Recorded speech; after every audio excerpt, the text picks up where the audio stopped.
masih dalam bahasan kitab Arba'in. Ada 42 hadis yang insyaallah nanti satu demi satu kita pelajari dan warahmatullahi wabarakatuh. Wassalatu wassalamu ala asyrafil anbiya'i wal mursalin wa ala alihi wa sahbihi ajma'in. Atas limpahan karunia-Nya alhamdulillah dalam keadaan walafiat, sehingga alhamdulillah berjamaah dan kita lanjutkan dengan pengajian kita ini dengan bacaan kitab suratul Fatihah. Mudah-mudahan dengan keberkahan pada ini Allah Subhanahu wa taala akan mengabulkan hajat kita. Halaman 39 hadis 30. Orang melakukan kemadharatan atau suatu perbuatan yang akan membahayakan, baik membahayakan terhadap diri kita sendiri atau membahayakan kepada orang lain. Kita jauhi perbuatan itu, tapi manfaat. Apa sih manfaat? Ulama mendefinisikan yang disebut manfaat itu isolul khair lil ghair. Kebaikan kepada orang lain itu namanya manfaat. Nah ini manfaatnya speaker luar biasa, sehingga suara ini kedengaran oleh orang banyak. Berarti ini bermanfaat. Manfaatnya speaker ini bisa memberikan baik kepada orang lain. Wala diroro.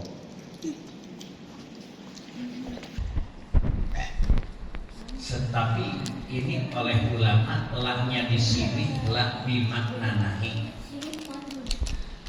Kita dilarang oleh Allah Subhanahu wa taala melakukan suatu perbuatan yang sekiranya akan membahayakan diri kita sendiri dan juga membahayakan kepada orang lain. Janganlah seseorang melakukan kemadharatan dalam agama kami, kata Rasul, dan syariat kami.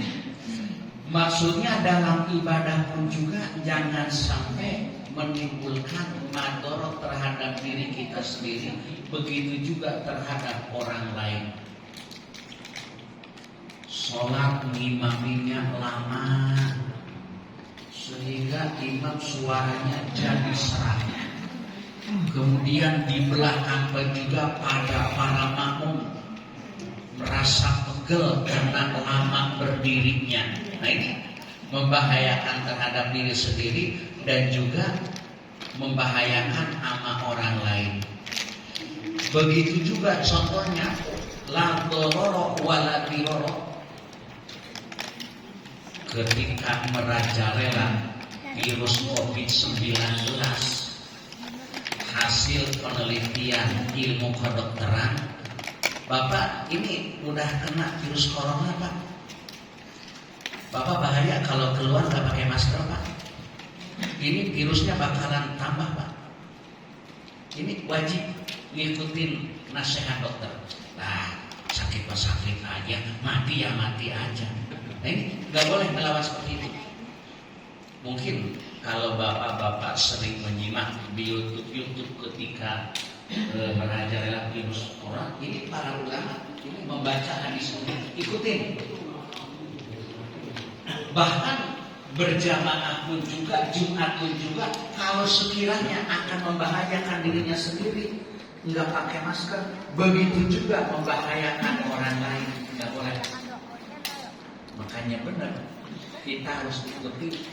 Kalau memang akan membahayakan diri sendiri dan juga membahayakan orang lain, ini fatwa ini harus diikuti. Berbuat jahat sama kita, kita tidak usah untuk membalas madharat atau membalas keburukan orang lain. Bukankah boleh jika orang lain berbuat kejahatan sama kita, kemudian kita membalasnya? Boleh sih boleh, tapi alangkah baiknya maafinlah kesalahan orang lain. Kalau kita mau membalas, dia sesuai dengan kejahatan orang lain. Dalam Al-Quran pun juga, فَمَنِ اعْتَدَى عَلَيْكُمْ فَاعْتَدُوا عَلَيْهِ بِمِثْلِ مَا اعْتَدَى عَلَيْكُمْ.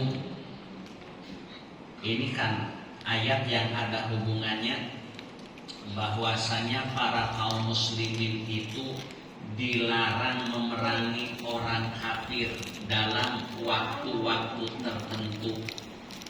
Dalam 1 tahun 4 bulan ya, bulan Dzulqa'dah, Dzulhijjah, Muharram, kemudian bulan Rajab. Sesuai dengan memerangi mereka, sesuai dengan mereka membuat kesalahan sama kita, atau ketika kita ada di tanah haram Mekah, kita didolimi oleh orang lain, boleh kita membalas perdoliman sesuai dengan perbuatan orang lain. Kita pernah nuduh sama orang lain berbuat zina, padahal dia tidak berbuat zina.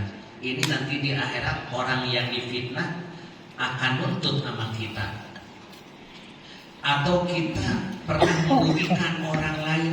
Apa merugikan orang lain? Seperti pernah nipu sama orang lain, atau kita pernah minjam, pernah ngutang uang sama orang lain, atau minjam barang sama orang lain, barang yang dipinjam tidak dikembalikan lagi. Awas, beda ngutang sama minjam. Kalau uang itu bukan minjam tapi ngutang. Yang boleh diutangin, yang boleh dipinjamin pisau, motor, mobil, beda. Kalau barang yang dipinjam, udah dipinjam, dikembalikan lagi dalam keadaan utuh. Minjam peso dong buat apa? Buat motong ayam, motong kambing. Itu kan jenis pisau itu dikembalikan lagi. Pinjam motor dong, ya silakan. Nah biasa-biasanya kalau kita ngutang uang, kita ngutangin 1 juta. Itu yang dikembalikan kan bukan uang itu lagi, tapi nilainya sama 1 juta. Ya Allah, bahkan kemarin saya baca dalam bab tentang kematian orang yang mati syahid dunia akhirat kan jaminannya surga. Tapi andaikan orang itu punya hutang, ketika di dunia hutangnya belum dilunasi atau belum diikhlaskan sama orang yang punya piutang, dia masuk ke dalam surga itu sulit.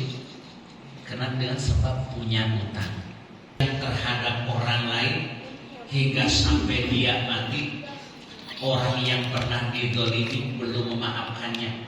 Makanya di dalam kitab Riyadhus Shalihin Imam An-Nawawi memberikan tema hadis Atadruna manil muflis. Ini kan sabda, ini bersumber dari sahabat Abi Hurairah radhiyallahu anhu.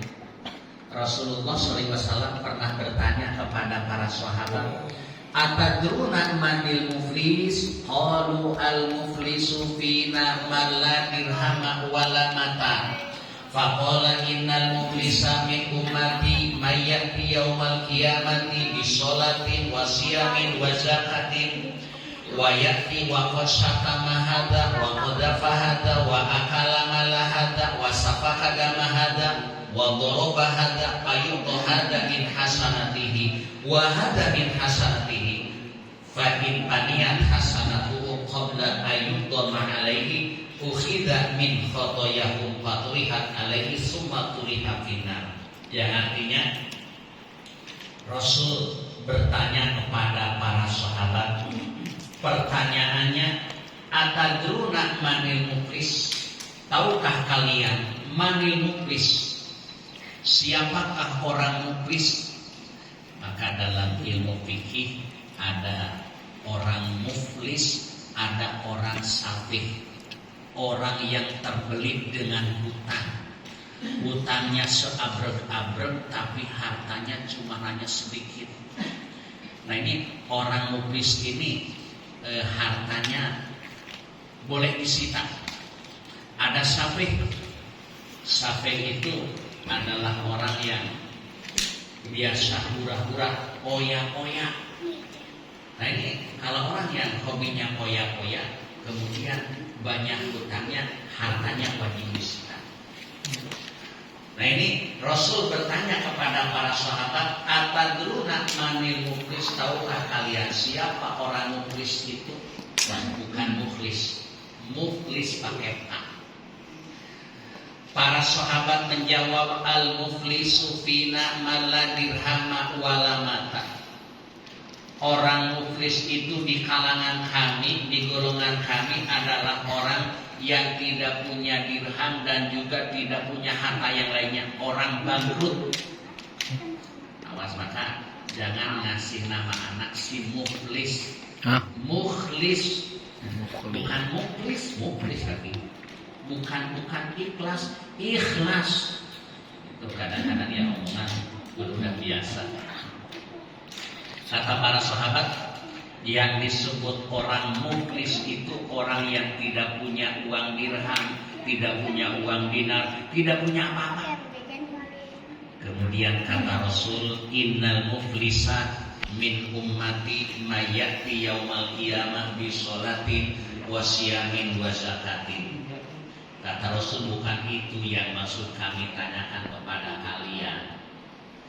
Nih yang disebut orang muflis itu dari golongan umatku, kata Rasul, nanti adalah orang yang akan datang pada hari kiamat ke hadapan Allah Subhanahu wa taala.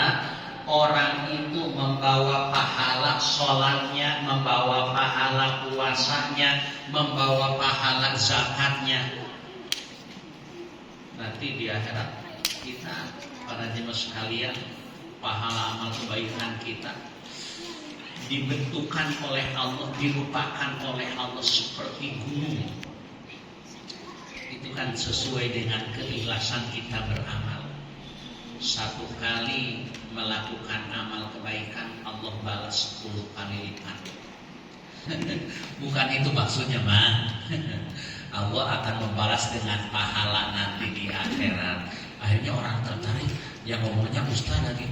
Benar Ustaz? Iya, makanya sini sedekah. Ya, saya mau 10 juta ya. Iya, nanti 100 juta. Ini enggak lama, paling lama 1 minggu. Ditunggu 1 minggu pada datang ke jalan Manggis. Allah akan balas dengan pahala. Itu kan tentang sedekah itu termasuknya amal akhirat. Kalau di dunia ya orang yang berusaha itu keuntungannya mungkin seperti itu kalau keuntungan di dunia. Makanya sering saya sampaikan, orang kalau beramal urusan akhirat mengharapkan ajrun. Orang kalau beramal urusan dunia mengharapkan ujroh. Apa ujroh? Ujroh upah, ajrun pahala. Ya sama-sama upah, cuman ajrun pahala itu Allah akan berikan di akhirat. Kalau ujroh, ya balas 10 kali lipat, bahkan Allah lipat-lipat gandakan sesuai dengan keikhlasannya. Saya pernah baca dalam sebuah kitab menceritakan ketika mimpi ditanya bagaimana Tuan Guru setelahnya wafat di alam kubur, semua amal kebaikan pahalanya nyampe. Apa kata Syekh Junaid Al-Baghdadi? Gak ada. Yang saya terima hanya beberapa rakaat saja sholat sunat tahajud. Kan Tuan Guru setiap hari ngajar, setiap hari Tuan Guru selain daripada sholat wajib, sholat sunat dan memberikan nasihat kepada orang lain, kok kenapa nggak nyampe? Kata dia, ya kalau saya juga mungkin yang datang itu hanya beberapa rakaat sholat sunat tahajud, mungkin yang saya ikhlas melaksanakannya. Ya Allah, itu kelas ulama ya, apalagi kita. Dan ini kan memberikan motivasi sama kita agar kita setiap beramal urusan akhirat disertai dengan ikhlas. Nah ini kata Rasul, yang disebut orang muflis itu nanti akan datang pada hari kiamat dari golongan umat dia itu membawa pahala sholatnya, membawa pahala puasanya, membawa pahala zakatnya. Selain daripada itu, dia juga membawa dosa-dosa terhadap orang lain. Ya Allah, dia membawa pahala. Dia membawa dosa juga ketika di dunia pernah maki-maki ama orang ini, pernah memfitnah zina ama orang lain, dan juga pernah mengambil hak orang lain, pernah membunuh orang lain, pernah memukul orang lain. Maka itu payuto hada min hasanatihi, maka pahala amal kebaikannya, pahala sholatnya, pahala puasanya. Di dalam kitab Syarah Arba'in Al-Majalisus Tsaniyah diterangkan, nanti Allah akan berfirman, Allah akan memanggil kepada orang-orang yang pernah dizalimi ketika di dunia melalui malaikat. Kata para malaikat, amal kebaikannya dari pahala sholatnya, puasanya, zakatnya, umrohnya, hajinya, dan yang lain-lainnya.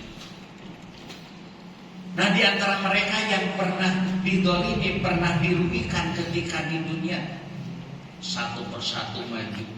Ya Allah, ketika di dunia saya difitnah oleh si fulan, difitnah saya berbuat zina padahal saya tidak melakukannya.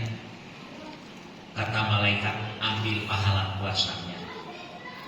Maju lagi, ya Allah, ketika di dunia saya dipukulin sama dia padahal saya tidak berbuat salah sama dia, ambil pahala puasanya.